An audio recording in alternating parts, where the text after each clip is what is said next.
नमस्कार दोस्तों, welcome back to my channel. दोस्तों, मैं स्टॉक्स फॉर लाइफ चैनल में आप सबका बहुत स्वागत करता हूं बिकॉज आप सबसे इतना प्यार मिल रहा है कि मुझे और भी वीडियो बनाने के लिए प्रेरित करता है। और दोस्तों, मैं आज एक वीडियो लेके आया हूं बजाज फाइनेंस के ऊपर, जो अभी तक का निफ्टी 50 का मेरे हिसाब से one of the finest multibagger रहा है। कैसे उसने 10 साल में, इस स्टॉक ने पिछले 10 साल में अपने इन्वेस्टर्स के 1 लाख को कैसे 1 करोड़ से भी ज़्यादा में कन्वर्ट किए। ये एक दोस्तों ब्रिलियंट केस स्टडी है, कभी आपसे शेयर करूंगा। लेकिन अभी बजाज फाइनेंस टूट क्यों रहा है, आगे के फर्दर लेवल से टारगेट्स क्या होंगे, राहुल बजाज के ऐसे कौन से बयान से जो उन्होंने कल दी थी और आज उसका रिएक्शन हम लोग को इंस्टेंट देखने को मिल गया, और निफ्टी क्यों टूट रही है, इसका वजह मैं डिस्कस कर दिया हूं। आप देख सकते हैं कि एकदम धांसू वीडियो दोस्तों, आप देखोगे तो आपको लग जाएगा कि वीडियो सही में धांसू है या फिर नहीं। मेरे बोलने से आप जज नहीं करोगे, आप देख के जज करोगे कि निफ्टी का जो गिरने का असल कारण क्या है और निफ्टी सही में इतना लेवल गिर सकता है। आप इस वीडियो को ज़रूर चेकआउट करिए और इस ऐसे लो फ्लोट स्टॉक से बच के रहिए। और प्लीज़ इस वीडियो को ज़रूर देखिए, कमेंट बॉक्स में से भी टेक एक्शन ज़रूर मेरा साथ दीजिए, हम लोगों का टीम का साथ दीजिए। बिकॉज इस तरह का अवेयरनेस हम लोग को फैलाना ज़रूरी है, वरना रिटेल हमेशा ठोकते जाएंगे और मार्केट में पैसा सिर्फ और सिर्फ बड़े HNIs, बड़े बड़े FIIs और कुछ शातिर प्रमोटर्स ही कमा पाएंगे। तो दोस्तों, वीडियो को लंबा नहीं खींच के चलते हैं अपने टॉपिक की ओर। Now the topic begins. लेकिन उससे पहले मैंने आज एक सॉलिड वीडियो रिकॉर्ड करी है अपने एक कमेंटर मीन्स मेरे एक व्यूअर है, उनका कमेंट से कि सर वैल्यू इन्वेस्टमेंट के ऊपर ITC वर्सेस HUL के ऊपर बनाइए वीडियो। ये वीडियो मैंने बना लिया है, इस वीडियो के बाद वो पोस्ट हो जाएगी, तो प्लीज़ चैनल को ज़रूर सब्सक्राइब करिए, वरना इतना धांसू एनालिसिस आपसे मिस हो जाएगा। जैसा कि दोस्तों आप देख सकते हैं कि निफ्टी कैसे डुबकी लगाया, 3% का हम लोग को आज डाउन साइड देखने को मिला। कहीं ना कहीं एक मोरोबोजो कैंडल थी जो कि बहुत ही वीक कैंडल मानी जाती है, और कहीं ना कहीं निफ्टी इस चक्कर में गिरा तो सही, लेकिन निफ्टी के साथ साथ जो दिग्गज स्टॉक है उनमें भी हमें हाई लेवल से एक ज़बरदस्त प्रॉफिट बुकिंग देखने को मिली। जैसे गाइस आप देख सकते हैं, मैंने बजाज फाइनेंस का चार्ट खोला है और आज के दिन बजाज फाइनेंस में माय गुडनेस 6.5% का डाउन साइड हम लोग को देखने को मिल रहा है, और ये one of the top loser category में आज था। उसके बाद इंडसइंड बैंक ने शायद इसको बीट किया, और आप देख सकते हैं जहां से एक तो गैप डाउन ओपनिंग हुआ और 3200 के लेवल से डाउन साइड मार के ये 3100 का लेवल भी तोड़ दिया। क्योंकि पिछले दिन क्लोजिंग देखिए, ये जो डॉटेड लाइन है ये था जो कि 3243 था, जो कहीं ना कहीं आज के लेवल से 200 पॉइंट्स डाउन है, और जो कि सही में एक चिंता का विषय है। आगे क्या होगा, कौन से ऐसे न्यूज़ हैं और क्यों हुआ इतना भारी प्रॉफिट बुकिंग, क्योंकि एक स्टॉक का 7% गिर जाना इसके पीछे एक वजह खड़ा करता है। वो वजह मैं आपसे डिस्कस करना चाहता हूं, जो आपको कहीं नहीं मिलेगा, सिर्फ और सिर्फ इधर ही मिलेगा। वजह दोस्तों यही है, आप देख सकते हैं मैं इकोनॉमिक टाइम्स का आर्टिकल खोलूंगा नहीं, वरना बहुत टाइम वेस्ट हो जाएगा, क्योंकि आपका टाइम सही में कीमती है। इकोनॉमिक टाइम्स में कल के दिन राहुल जो संजीव बजाज हैं, वो जो CEO है आई गेस, ठीक है, उन्होंने साफ साफ राहुल बजाज और संजीव बजाज MD और CEO, उन्होंने साफ साफ बताया था कि lockdown in top 20 cities impacted Bajaj finance. देखिए दोस्तों, ऐसा कमेंट्री अगर आता है तो कहीं ना कहीं मार्केट का सेंटिमेंट खराब होता है, क्योंकि मार्केट चलता है सेंटिमेंट से। हाँ, शॉर्ट रन में वो सेंटिमेंट्स चलता है, लॉन्ग रन में फंडामेंटल चलता है। तो मैं फंडामेंटल और सेंटिमेंटल दोनों की बात करूंगा। तो सेंटिमेंटल कहीं ना कहीं बैंक और NBFC के अगेंस्ट है, और मुझे लगता है कि ये कुछ टाइम तक रहेंगे, क्योंकि जिस हिसाब से बड़े बड़े एसोसिएशन, बड़े बड़े रेटिंग एजेंसी का कहना है, जो रेटिंग है बैंक को, तो उन्होंने इतना डाउनग्रेड कर दिया है कि बैंक की जो इतनी रैली हम लोगों को पास्ट बुल मार्केट में देखने को मिली, वो फेड अवे होते हुए देखने को मिल रही है, और नए मार्केट ट्रेडर्स इमर्ज हो रहे हैं। तो एक biggest multibagger Bajaj Finance भी पिटता हुआ देखने को मिल रहा है। वरना पहले तो 50 जो बजाज फाइनेंस है वो अपने 20-day EMA के नज़दीक भी नहीं आता था, इतना सॉलिड स्टॉक था। लेकिन दोस्तों, कोविड की वजह से एक अनसर्टेनिटीज, एक NPA और एक पकड़ के चलिए मार्केट में लिक्विडिटी क्रंच ने बजाज फाइनेंस की क्या हालत कर दी। तो दोस्तों, ये वो न्यूज़ था जो बोला कल गया, लेकिन उसका इम्पैक्ट हम लोगों को आज सरेआम देखने को मिला। और ये जो इंडिकेटर था, ये इंडिकेटर इतना आज मैं चार्ट पे इतना मोरोबोजू कैंडल भी तोड़ा, और इतना डीपली हम लोगों को डाउनसाइड देखने को मिला, जो आपको मैं क्या बताऊं वो मैं टेक्निकल में डिस्कस करूंगा। लेकिन उससे पहले चलते हैं फंडामेंटल की। फंडामेंटली बजाज फाइनेंस कैसा है, आपके पोर्टफोलियो को कैसा बनना चाहिए, या फिर आपको निकल जाना चाहिए। गाइस आप देख सकते हैं कि जो 52 वीक लो है वो 1800 के लगभग है, और बजाज फाइनेंस 1-2 रुपये का शेयर नहीं बल्कि 5,000 का शेयर हुआ करता था, जो कि कोविड के कैश के दौरान आपको 1700-1800 का लेवल में आ चुका था। उसके बाद अगर आप देखें दोस्तों तो 1,82,000 करोड़ का दिग्गज मार्केट कैप वाली कंपनी है।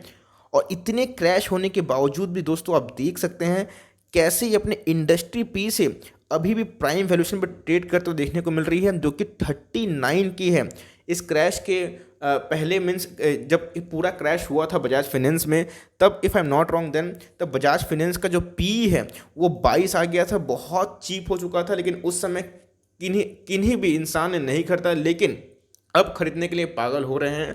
तो दोस्तों सही स्टॉक भी होगा तो सही प्राइस होगी, वो प्राइस के लेवल क्या होंगे इस वीडियो के अंत में आपको मिल जाएगा। तो दोस्तों देख सकते हैं कि अभी भी मार्केट इसका सम्मान कर रहा है, इसीलिए इसको प्राइम वैल्यूएशन पे खरीदने के लिए अभी भी रेडी है। डिलीवरीज बहुत कम हो रहे हैं बिकॉज मार्केट अभी तो सेंटिमेंटल चेंजेस आए हैं बैंक और एनबीएफसी के अगेंस्ट में, जो कि डिलीवरीज में हमें साफ साफ दिखाई पड़ रहा है। किसी कंपनी का शेयर होल्डिंग मैनेजमेंट ये डिसाइड करता है कि कंपनी में सही में स्ट्रेंथ है कि नहीं, बिकॉज रिसेंटली जीएमएम फॉर्मूलर में लो फ्री फ्लोट स्टॉक की वजह से हम लोगों को एक सही में लोअर सर्किट देखने को मिल रहा है, जो बिल्कुल भी सही बात नहीं है। तो आप देख सकते हैं कि इसका प्रोमोटर होल्डिंग डिसेंट है और पिछले कुछ क्वार्टर से वो कॉन्स्टेंट ही मुझे दिखाई पड़ रहे हैं।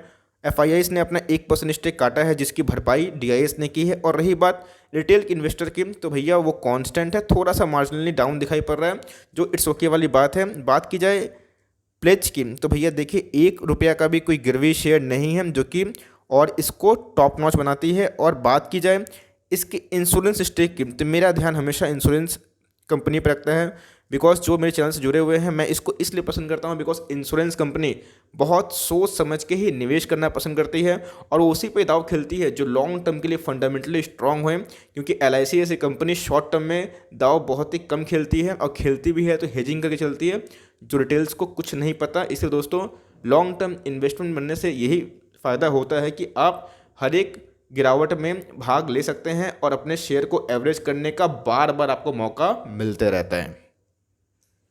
इतने क्रैश के बावजूद भी गाइस आप देख सकते हैं कि इसने अपने शेयर होल्डर को 5 साल में अपने पैसे को 448% मीन्स 1 लाख को बनाया है, 5,48,000। इतने क्रैश के बावजूद भी 5 साल में पैसा को लगभग 4.5 गुना किया है, जो कि सही में एक अद्भुत बात है। क्योंकि इतने क्रैश के बाद अगर मैं इसका टॉप देखता तो दोस्तों वो और भी होता, लेकिन आप देख सकते हैं कैसे कोविड के क्रैश के बाद ये अप एंड डाउन मीन्स जैसे ही इसमें गिरावट होती थी एक बाइंग आ जाती थी, लेकिन कोविड में कैसे स्टीप फॉल देखने को मिला और हम लोग को वी शेप रिकवरी देखने को नहीं मिली, लेकिन इधर से हम लोग को एक रिबाउंस के साथ साथ एक डाउन साइड देखने को मिल रहा है। तो ये कितना और नीचे गिर सकता है वो डिस्कस करना स्वाभाविक बात होगी।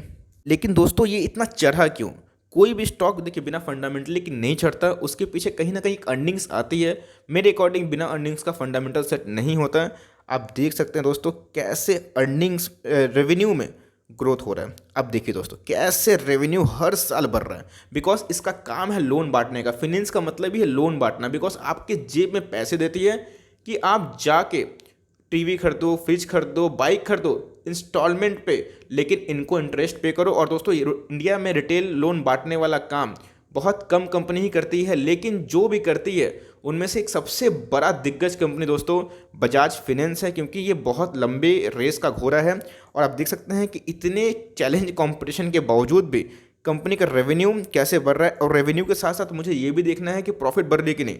देखिए दोस्तों प्रॉफिट भी कैसे बढ़ रही है, और प्रॉफिट अगर आप देखेंगे रफली तो लगभग 3 गुना बढ़ गई है पिछले 3 से 4 सालों में। तो देखिए दोस्तों अगर कोई कंपनी अपना रेवेन्यू इतना बढ़ा रही है तो शेयर प्राइस में रिफ्लेक्शन होना स्वाभाविक सी बात है। नाउ चलते हैं इसके टेक्निकल पे क्या होंगे लेवल्स एंड टारगेट्स।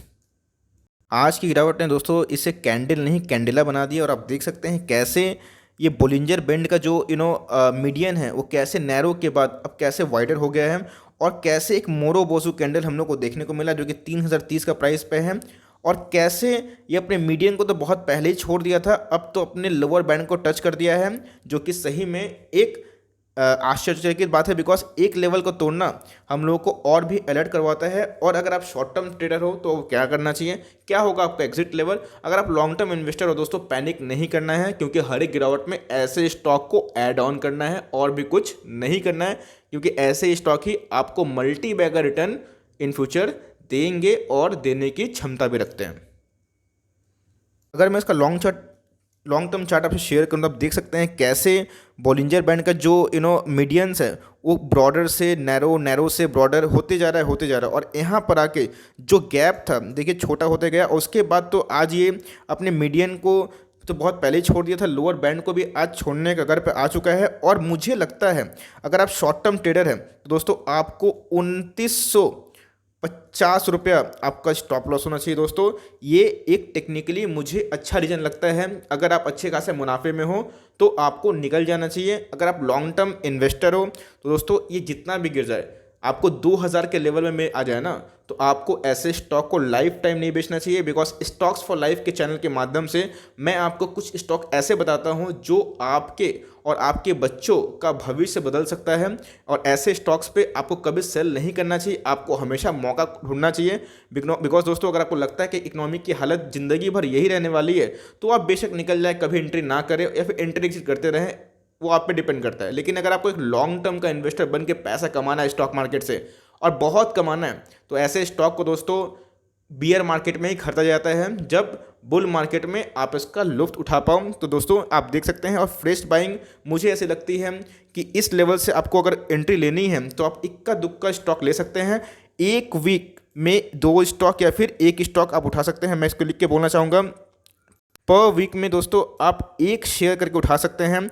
और मंथ में अगर आप 4 स्टॉक नहीं भी उठा पाते कोई दिक्कत नहीं दोस्तों, पर मंथ में आप ऐसा 2 स्टॉक का SIP करिए। और स्टॉक्स फॉर लाइफ चैनल के माध्यम से ऐसे स्टॉक से मैं आपको परिचित करवाता रहूँगा। और लॉन्ग टर्म में कैसा वेल्थ क्रिएट करना है दोस्तों हम लोग साथ में मिलकर ही क्रिएट करेंगे। तो दोस्तों ये रहा मेरा शॉर्ट टर्म टारगेट जिनको निकलना है। फ्रेश एंट्री भी मैंने बताया। और जो लॉन्ग टर्म वाले हैं घबराइए नहीं, इवन अगर वो और गिरता है, इवन 2000 के लेवल पर भी आता है जहाँ पे आप पर मंथ 2 उठाते हैं ना, तो 2000 के लेवल पर आने से आप 4 या फिर 8 उठा सकते हैं। बिकॉज हम लोग को ये हमेशा देखना होता है कि डाउन साइड कितना है स्टॉक में और अप साइड कितना है। तो डाउन साइड दोस्तों ज़्यादा नहीं है, लिमिटेड है, लेकिन दोस्तों up side Indian equity market में अनलिमिटेड है और बजाज फाइनेंस उसका जीता जाता एग्जाम्पल है। So for time being now that's the end of the video on Bajaj finance. कैसी लगी एनालिसिस कमेंट बॉक्स में ज़रूर बताएं। और आपका प्रिय स्टॉक है या फिर आपको पसंद नहीं है या दूसरा स्टॉक आपको फाइनेंस में ज़्यादा पसंद है, प्लीज़ कमेंट बॉक्स में ज़रूर उसका रिप्लाई करें।